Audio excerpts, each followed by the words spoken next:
ಇನ್ನು ದ್ವಿತೀಯ ಪಿಯುಸಿಯಲ್ಲಿ ನಿರೀಕ್ಷಿತ ಫಲಿತಾಂಶ ಬಾರದ ಹಿನ್ನೆಲೆಯಲ್ಲಿ ವಿದ್ಯಾರ್ಥಿನಿಯೊಬ್ಬರು ಆತ್ಮಹತ್ಯೆಯನ್ನು ಮಾಡಿಕೊಂಡಿದ್ದಾರೆ. ವಾಣಿಜ್ಯ ವಿಭಾಗದಲ್ಲಿ 71% ಬಂದಿದ್ದರೂ ಸಹ ವಿದ್ಯಾರ್ಥಿನಿ ನೇಣಿಗೆ ಶರಣಾಗಿರುವಂಥದ್ದು. ದ್ವಿತೀಯ ಪಿಯುಸಿ ಫಲಿತಾಂಶ ಪ್ರಕಟವಾದ ಬೆನ್ನಲ್ಲೇ ವಿದ್ಯಾರ್ಥಿಗಳ ಸಾವಿನ ಸರಣಿ ಮುಂದುವರಿತಾ ಇದೆ. ಕಾಮರ್ಸ್ ವಿಭಾಗದಲ್ಲಿ 71% ಬಂದಿದೆ, ಆದರೂ ಸಹ ಸಮಾಧಾನ ಆಗಿಲ್ಲ ವಿದ್ಯಾರ್ಥಿನಿಗೆ. ಹೀಗಾಗಿ ಶ್ರಾವಣಿ ಅಂತ 18 ವರ್ಷ ಆತ್ಮಹತ್ಯೆಯನ್ನು ಮಾಡಿಕೊಂಡಿದ್ದಾರೆ.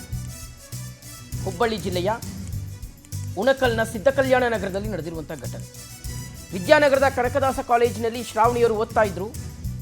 85% ಬರುವಂಥ ನಿರೀಕ್ಷೆ ಇಟ್ಕೊಂಡಿದ್ರಂತೆ, ಆದರೆ 71% ಬಂದ್ಬಿಡ್ತು ಅಂತ ಹೇಳಿ ವಿದ್ಯಾರ್ಥಿನಿ ಶ್ರಾವಣಿ ಆತ್ಮಹತ್ಯೆಯನ್ನು ಮಾಡಿಕೊಂಡಿದ್ದಾರೆ.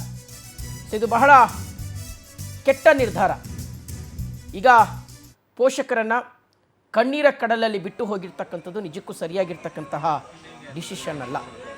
PUC ರಿಸಲ್ಟ್ ಬಂದರೆ ಎಷ್ಟೋ ಜನ ವಿದ್ಯಾರ್ಥಿಗಳ ಬದುಕಲ್ಲಿ ಬೆಳಕು ಬರೋದು ಒಂದು ಕಡೆಯಾದರೆ, ಅವರ ದಾರಿಗೆ ಅಥವಾ ಅವರ ಬದುಕಿನ ದಾರಿಗೆ ದೀಪವಾಗೋದು ಒಂದು ಕಡೆಯಾದರೆ, ಮಗದೊಂದು ಕಡೆ ಎಷ್ಟೋ ಜನ ವಿದ್ಯಾರ್ಥಿಗಳು ತಮ್ಮ ಪ್ರಾಣ ಕಳ್ಕೊತಾರೆ. ಕೆಲವರು ಫೇಲ್ ಆಗಿಬಿಟ್ಟಿದ್ದೀನಿ ಅನ್ನುವ ಕಾರಣಕ್ಕೋ, ಇನ್ನೂ ಕೆಲವರು ಮನೆಯಲ್ಲಿ ಒತ್ತಡ ಜಾಸ್ತಿ ಇದೆ, ನಿರ್ದಿಷ್ಟ ನಾನು ಏನು ಅಂದ್ಕೊಂಡಿದ್ನೋ ಪರ್ಸೆಂಟೇಜು ಮಾರ್ಕ್ಸು ಬಂದಿಲ್ಲ ಅನ್ನೋ ಕಾರಣಕ್ಕೋ ಆತ್ಮಹತ್ಯೆಯನ್ನು ಮಾಡ್ಕೊಳ್ತಾ ಇರ್ತಕ್ಕಂಥ ಸಂಖ್ಯೆಯನ್ನು ನಾವು ಪ್ರತಿನಿತ್ಯ ಗಮನಿಸ್ತಾ ಇದ್ದೀವಿ. ಈಗ ಶ್ರಾವಣಿ ಅನ್ನುವ ವಿದ್ಯಾರ್ಥಿನಿ ಸಹ ಸೂಸೈಡನ್ನು ಮಾಡಿಕೊಂಡಿದ್ದಾರೆ.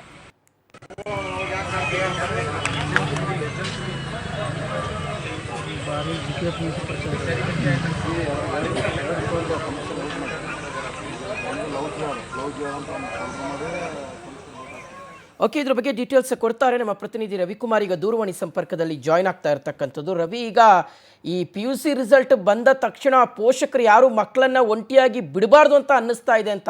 24 hours ಅವ್ರ ಜೊತೆಗೆ ಇರಬೇಕು, ಇಲ್ಲಾಂದ್ರೆ ಈ ರೀತಿಯಾಗಿ ಏನಾದರೂ ಮಾಡ್ಕೊಬಿಡ್ತಾರೆ ಅನ್ನುವ ಆತಂಕ ಇದೆ ಅಂತ. ರವಿ, ಪ್ರಮುಖವಾಗಿ ಈ ಒಂದು ಫಲಿತಾಂಶದ ನಂತರ ವಿದ್ಯಾರ್ಥಿಗಳ ಮನಸ್ಥಿತಿ ಇರುತ್ತದೆ ಅನ್ನೋದಕ್ಕೆ ಘಟನೆ ಸಾಕ್ಷಿಯಾಗಿದ್ದು, ಆ ಒಂದು ಫಲಿತಾಂಶದಲ್ಲಿ ಕೂಡ ತಾನು ನಿರೀಕ್ಷೆ ಮಾಡಿದಕ್ಕಿಂತ ಸ್ವಲ್ಪ ಪ್ರಮಾಣದಲ್ಲಿ ಕಡಿಮೆ ಫಲಿತಾಂಶ ಬಂದರೂ ಕೂಡ ಆ ಒಂದು ವಿದ್ಯಾರ್ಥಿನಿ ಆ ಒಂದು ಕಡಿಮೆ ಫಲಿತಾಂಶ ಬಂದಿದೆ ಅಂದುಕೊಂಡು ಆತ್ಮಹತ್ಯೆ ಮಾಡಿಕೊಂಡಿರುವಂತ ಘಟನೆ ಶ್ರಾವಣಿ ಆತ್ಮಹತ್ಯೆ ಮಾಡಿಕೊಂಡಂತಹ ವಿದ್ಯಾರ್ಥಿನಿಯಾಗಿದ್ದು.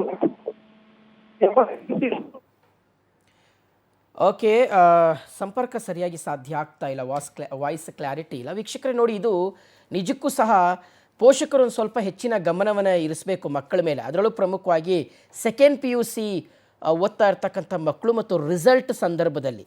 ಯಾಕೆಂದರೆ ನೋಡಿ, 71% ಬಂದಿದ್ದರೂ ಸಹ ವಿದ್ಯಾರ್ಥಿನಿ ಆತ್ಮಹತ್ಯೆಯನ್ನು ಮಾಡ್ಕೊಳ್ತಾರೆ. ತಾನು ಮೋರ್ ದೆನ್ 80%ಗೆ ನಾನು ಅಂದ್ಕೊಂಡಿದ್ದೆ ಅಂತ. ಓಕೆ, ಈಗ ಮತ್ತೆ ನಮ್ಮ ಪ್ರತಿನಿಧಿ ಹುಬ್ಬಳ್ಳಿ ಪ್ರತಿನಿಧಿ ಲೈನಲ್ಲಿ ಸಿಕ್ಕಿದ್ದಾರೆ. ಮುಂದುವರಿಸಿ ರವಿ. ಶಿವಶಂಕರ, ಪ್ರಮುಖವಾಗಿ ವಿದ್ಯಾರ್ಥಿಗಳ ಮನಸ್ಥಿತಿ ಹೇಗಿರ್ತದೆ ಎಂಬುದಕ್ಕೆ ಈ ಒಂದು ಘಟನೆ ಸಾಕ್ಷಿಯಾಗಿದ್ದು, ತಾನು ನಿರೀಕ್ಷೆ ಮಾಡೋದಕ್ಕಿಂತ ಫಲಿತಾಂಶ ಕಡಿಮೆ ಪ್ರಮಾಣದಲ್ಲಿ ಸ್ವಲ್ಪ ಪ್ರಮಾಣದಲ್ಲಿ ಫಲಿತಾಂಶ ಬಂದಿದಂತ ಒಂದು ಹಿನ್ನೆಲೆ ಒಳಗೆ ಆ ಒಂದು ಭಯದಿಂದ ಮತ್ತು ಆ ಒಂದು ನಾನು ವರ್ಷವಿಡೀ ಓದಿದ್ದು ವೇಸ್ಟ್ ಆಯ್ತು ಎಂಬ ಒಂದು ಕಾರಣಕ್ಕಾಗಿ ಈ ಒಂದು ಶ್ರಾವಣಿ ಆತ್ಮಹತ್ಯೆ ಮಾಡಿಕೊಂಡಿದ್ದಾಳೆ.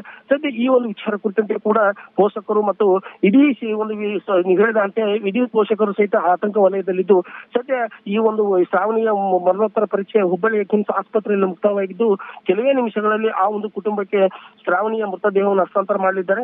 ಇನ್ನು ಈ ಒಂದು ವಿಚಾರ ಕುರಿತಂತೆ ಕೂಡ ವಿದ್ಯಾನಗರ ಪೊಲೀಸ್ ಠಾಣೆಯಲ್ಲಿ ದೂರು ದಾಖಲಾಗಿದ್ದು, ಪೊಲೀಸರು ಕೂಡ ತನಿಖೆಯನ್ನು ಕೈಗೊಂಡಿದ್ದಾರೆ. ಶಿವಶಂಕರ್, ಥ್ಯಾಂಕ್ ಯು ರವಿ ತಮ್ಮೆಲ್ಲ ಡೀಟೇಲ್ಸ್ಗಾಗಿ.